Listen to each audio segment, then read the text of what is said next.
Péché de langue et sainteté des saintetés par Hugh Owen, traduit par Jean-Claude Lemise. Vivre dans la divine volonté est la sainteté des saintetés, mais, comme nous le rappelle sagement le père Michael Adams, personne ne peut vivre dans la divine volonté sans avoir d'abord fait la divine volonté. Et c'est là le problème, car il est possible de comprendre assez bien les principes de la vie intérieure de Jésus, pour les embrasser intellectuellement, sans pour autant les mettre en pratique, en raison d'une incapacité fondamentale à faire la volonté de Dieu. Bien souvent, ces incapacités résultent des péchés contre la charité, en pensée, en parole ou en action, mais spécialement en parole. Selon saint Jacques, bêtes sauvages et oiseaux, reptiles et animaux marins de tout genre sont domptés et ont été domptés par l'homme. La langue, au contraire, personne ne peut la dompter. C'est un fléau sans repos. Elle est pleine d'un venin mortel. Par elle, nous bénissons le Seigneur et Père, et par elle, nous maudissons les hommes faits à l'image de Dieu. De la même bouche sortent la bénédiction et la malédiction. Il ne faut pas, mes frères, qu'il en soit ainsi. Jacques 3, 7, 10. Nous examinerons dans cet article les différentes sortes de péchés contre le 8e commandement, les conditions pour recevoir l'absolution de ces péchés, et la meilleure façon de résister aux tentations de les commettre, de façon à demeurer unis à Jésus et à Marie dans la volonté du Père.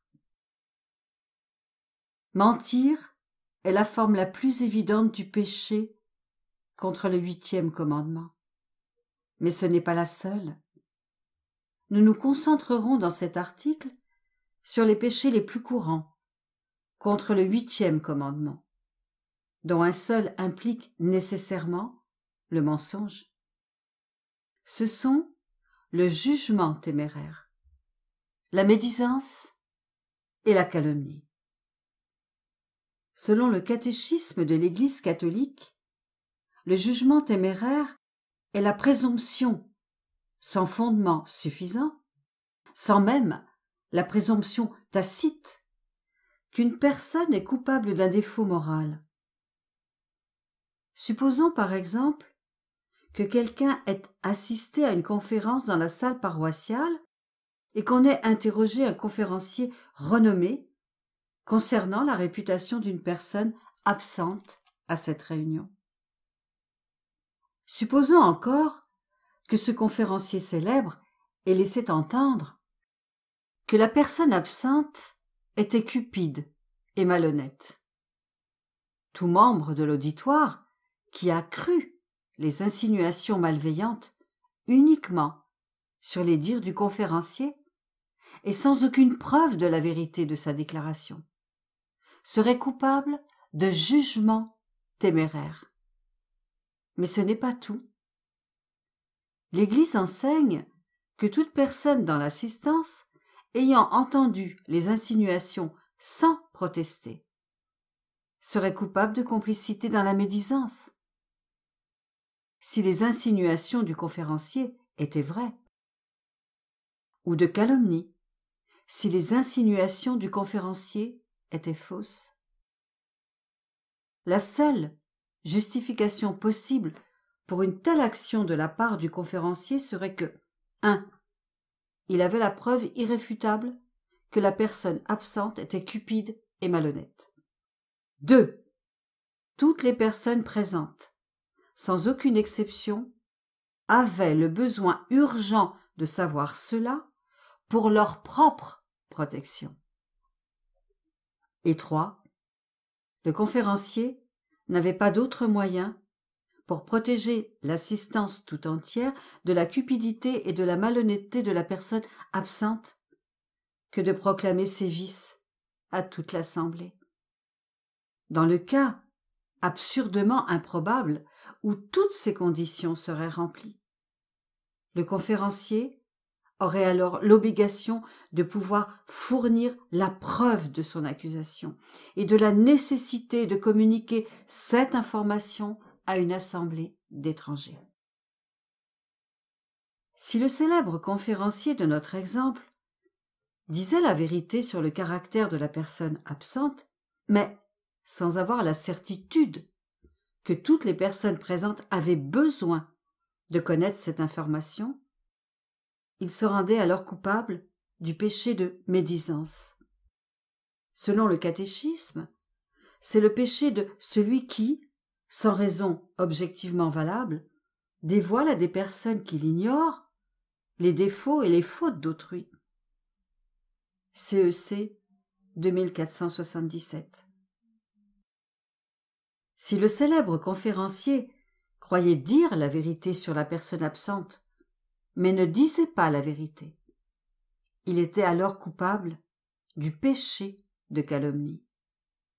Le catéchisme enseigne que la calomnie est le péché de celui qui, par des propos contraires à la vérité, nuit à la réputation des autres et donne occasion à des faux jugements à leur égard. CEC 2477. Si le célèbre conférencier savait qu'il ne disait pas la vérité sur la personne absente, ou n'était pas certain de la vérité de son jugement, il était alors coupable non seulement de calomnie, mais de mensonge. CEC 2482. Par les temps qui courent, alors que même les présidents mentent sous serment avec impunité, nous sommes devenus terriblement désensibilisés à l'égard des péchés contre le 8e commandement. Mais les pères et les docteurs de l'Église nous rappellent que Jésus n'est pas désensibilisé. Dans son ouvrage classique du XIXe siècle sur les péchés de langue, le père Belay cite de nombreux pères et docteurs de l'Église sur le péché de dénigrement, qui inclut à la fois la médisance et la calomnie. Saint Bernard discute de la gravité du péché que commettent à la fois le détracteur et son auditeur. Pour ce qui est de la médisance, dit-il, je ne saurais vous dire lequel est le plus condamnable, de celui qui médit ou de celui qui écoute. Le cambrioleur qui tient le sac et le voleur qui y glisse son butin sont également coupables, dit le proverbe. L'auteur du crime et celui qui l'approuve méritent tous deux le même châtiment. La même chose vaut pour le médisant et celui qui l'écoute.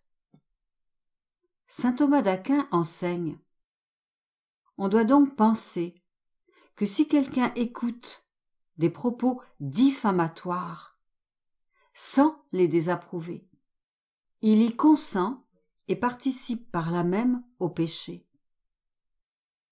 Saint Jérôme parle dans la même veine. Prenez garde que vos oreilles et votre langue insatiable n'écoutent la médisance ou ne s'y livrent. Il est évident que les pères considèrent que ceux qui écoutent la médisance ou la calomnie sont presque ou tout aussi coupables que ceux qui les répandent.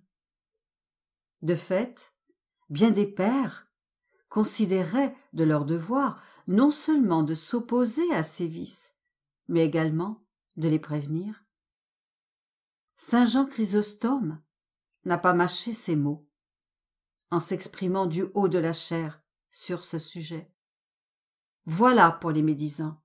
Ceux qui les écoutent volontiers, je les exhorte à se boucher les oreilles et à imiter le prophète qui disait: je m'acharnais contre celui qui en secret parlait mal de son prochain.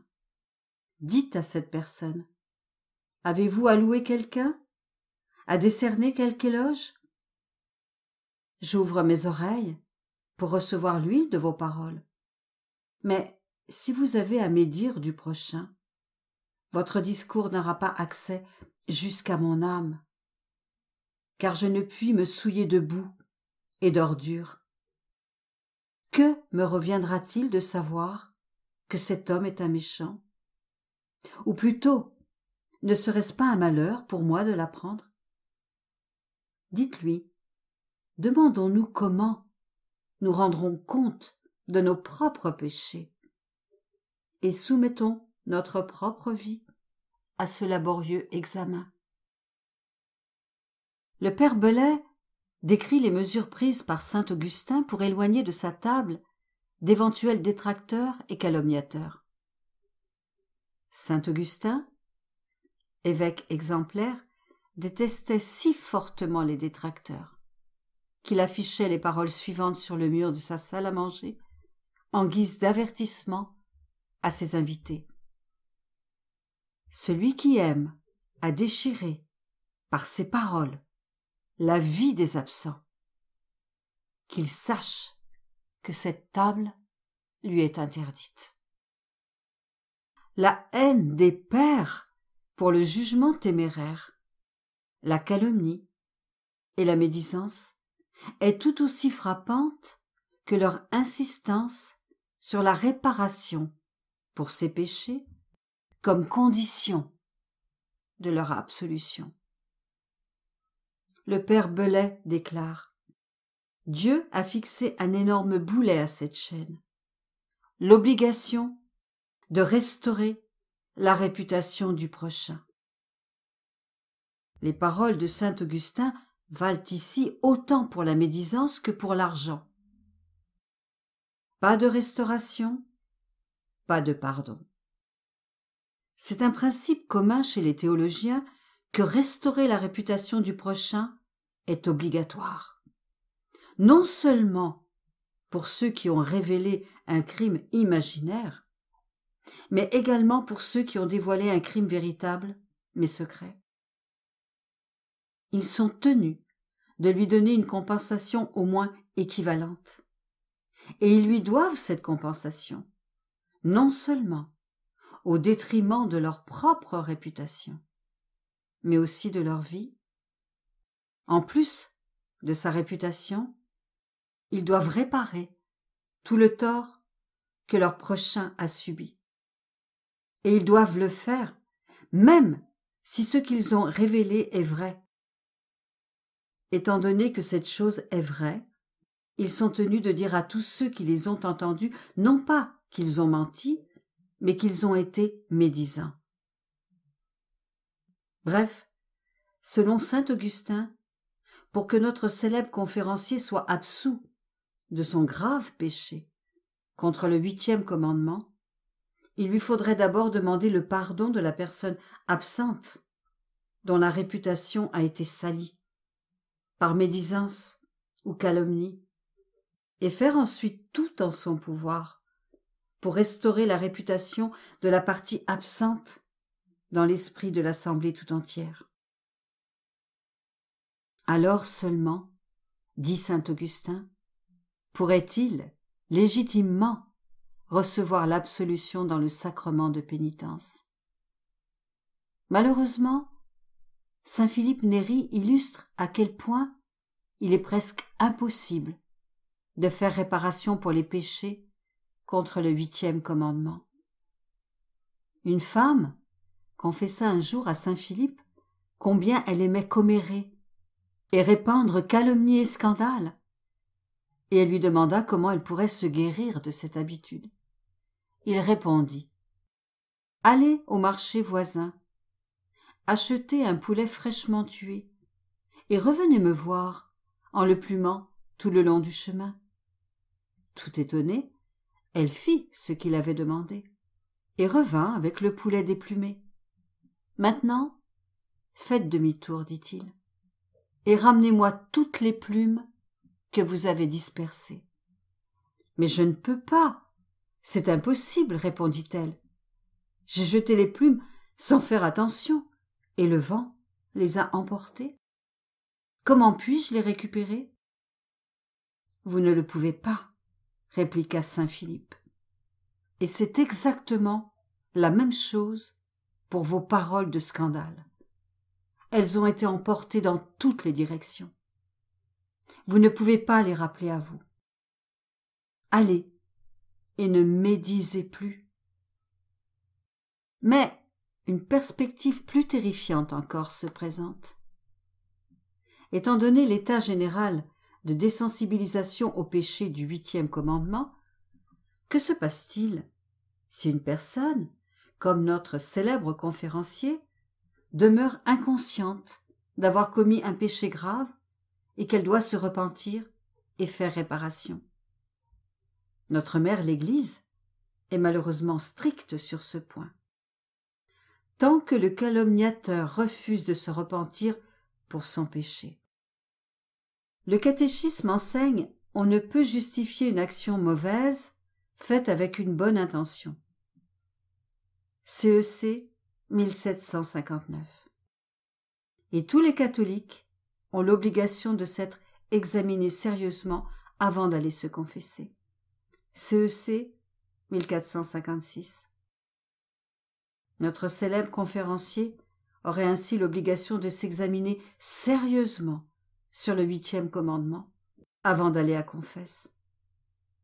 Un examen qui le forcerait de réfléchir sur sa médisance à la réunion paroissiale. Au mieux, un catholique, comme notre célèbre conférencier, qui a commis un péché sérieux contre le 8e commandement, sans s'être repenti et avoir fait réparation, pourrait survivre au niveau le plus bas de la vie spirituelle. Il serait certainement tout à fait impossible pour une telle personne de vivre une union intime avec Jésus dans la divine volonté. Peu importe la conviction qu'elle pourrait mettre en parlant de cette union ou en prétendant la vivre. La bienheureuse Dina Bélanger, religieuse canadienne, décrit merveilleusement l'attitude envers le 8e commandement qui devrait caractériser les enfants de la divine volonté. Elle écrit: « J'avais une horreur indicible de la critique, des jugements sur la conduite des autres. Ayant entendu émettre la vérité suivante: Dieu vous jugera dans la mesure où vous aurez jugé votre prochain. Ne jugez pas et vous ne serez pas jugés. » Je fus frappée. C'était une lumière divine. Et je reçus en même temps la force de prendre la résolution de toujours juger les autres favorablement. Force qui me permit de rester fidèle jusqu'à ce jour à ma détermination. Comment admirer la puissance de la grâce? Dans mes pensées, j'ai attribué les meilleures intentions à tout le monde, que les actions fussent bonnes ou répréhensibles. Si la culpabilité paraissait évidente, j'ai trouvé des excuses. Dans mes paroles, j'ai vengé les absents. Comme j'ai souffert quand j'ai été dans la nécessité de me taire. Si on les attaquait en ma présence, mon visage devenait sérieux. J'essayais par mon silence de désapprouver les propos médisants ou malins, et j'épiais le moment favorable pour glisser un mot et détourner la conversation. Oui, j'ai été et je suis très sévère pour moi-même sur ce point de la charité fraternelle. Je tenais plus à la réputation d'autrui qu'à la mienne. Cela suppose des sacrifices, certes, le mépris du respect humain, du qu'en dira-t-on, le courage de soutenir une opinion dissemblable. C'est pourquoi je comprends la seule action divine en moi et par moi, d'une nature gênée et timide, m'aurait-il été possible de braver au dehors les paroles peu charitables? Non, je ne l'aurais pu. 1000 fois non. Dieu seul luttait. Cette lumière et ce secours d'en haut sont aujourd'hui ma consolation et mon espoir. Je ne crains pas les sanctions de l'Éternel juge, car je ne me rappelle pas, depuis cet âge tendre, avoir jamais jugé personne volontairement. Ô Jésus, je t'en supplie, continue de m'accorder ce précieux don, et au moment où mon âme s'envolera à jamais vers toi, elle pourra s'abîmer de confiance en ta miséricorde, malgré la multitude de ses misères. Prenant la bienheureuse Dina Bélanger comme modèle, examinons-nous chaque jour sur le 8e commandement et implorons le Saint-Esprit de nous garder, de nous tromper nous-mêmes, avec l'illusion que nous pouvons garder rancune, commérer ou délibérément entretenir toutes sortes de pensées mauvaises, sans nous bannir immédiatement nous-mêmes du royaume de la divine volonté. Comme Jésus l'a dit à Louisa, « Mon cœur est très grand, mais la porte est très étroite. Seules les âmes détachées, nues et simples, peuvent remplir le vide de ce cœur. En vérité, comme tu le vois, comme la porte est petite, n'importe quel obstacle, même le plus petit, c'est-à-dire l'ombre d'un attachement, une intention qui n'est pas droite, un travail accompli sans l'intention de me plaire, les empêche d'entrer pour trouver leur délice dans mon cœur. Viens, divine volonté, et tu parleras par notre bouche. Que ton règne arrive, que ta volonté soit faite sur la terre comme au ciel.